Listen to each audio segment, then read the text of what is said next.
Snapshot, your daily news in focus. Hello, everyone. Welcome back to our channel and welcome back to Snapshot, where we capture the day's biggest stories in sharp focus. Today, we are tracking government gridlock, beauty brand breakups, and a prescription for change. From Washington to Wall Street, let's do a dive in. Let's start with beauty and the debt. Coty is looking to offload Max Factor, Rimmel, CoverGirl, and Sally Hansen, the very brands that it bought for $12.5 billion back in 2015. The mega deal with Procter & Gamble was supposed to make Coty the world's third largest beauty company. Instead, it has left them with over $7 billion in debt and a portfolio that can't compete with nimble social media savvy upstart. The numbers tell a brutal story. Sales declined 2% last year, operating profit more than half to $241 million, and the stock has gated 57% in just 12 months. Now, the majority owner, that is JAB Holdings, which is the German investment group behind Krispy Kreme, wants out. JAB is pivoting away from the struggling consumer brands towards insurance and asset management after watching its portfolio value drop 24% this year. Coty hopes to replicate its 2020 exit from haircare when it sold 60% stake in Wella and OPI to KKR for $2.5 billion. But finding a buyer for struggling mass market cosmetics in today's beauty landscape, that's going to take more than just concealer. Legacy brands are learning that in the age of TikTok, heritage doesn't guarantee survival. Our next news in focus is prescription for disruption. President Trump just turned drug buying into a government affair, introducing Trump RX, a government-run website launching early 2026, wherein Americans can buy prescription drugs directly from the manufacturers at steep discounts. Pfizer is the first on board, offering drugs at 50 to 85% off retail prices.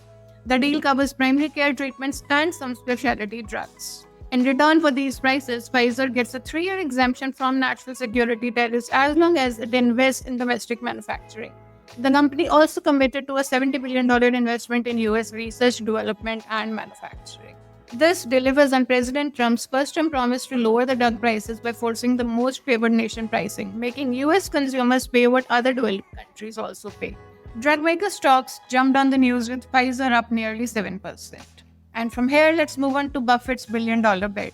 Warren Buffett is about to make his biggest move since 2022. Berkshire Hathaway is in talks to buy Occidental Petroleum's OxyChem petroleum business for roughly $10 billion, a deal that could close within a few days.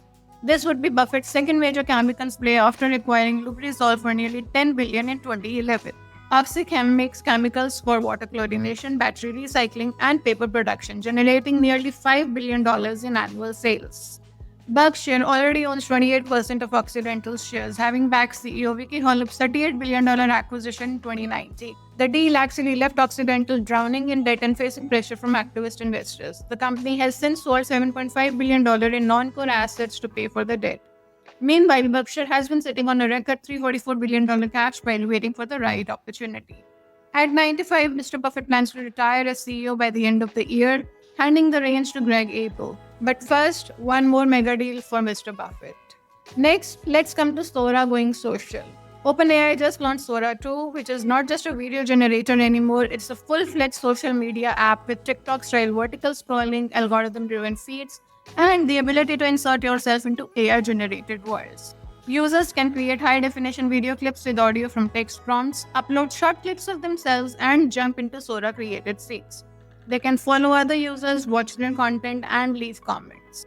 The app launches invite only in US and Canada through Apple's App Store, and yes, it competes directly with TikTok, Instagram Reels, and YouTube Shorts. OpenAI is betting that the AI-generated content will drive engagement, and to combat doom scrolling, users under 18 won't have infinite scroll by default, and adults will be nudged to create content if they have been passively viewing for too long. But here's the controversy that we reported yesterday also. Sora 2 can generate videos featuring copyrighted characters unless the IP owners explicitly opt out. Legal experts warn that this opens OpenAI to lawsuits, especially after Anthropic just paid $1.5 billion to settle a copyright case. OpenAI's strategy looks like moving fast, generating buzz, and maybe asking for forgiveness later. And in the race to own the AI video, caution is apparently optional.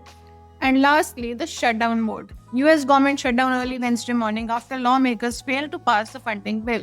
Federal services are halting, hundreds of thousands of workers are being furloughed, and the Labor Department won't release Friday's job report.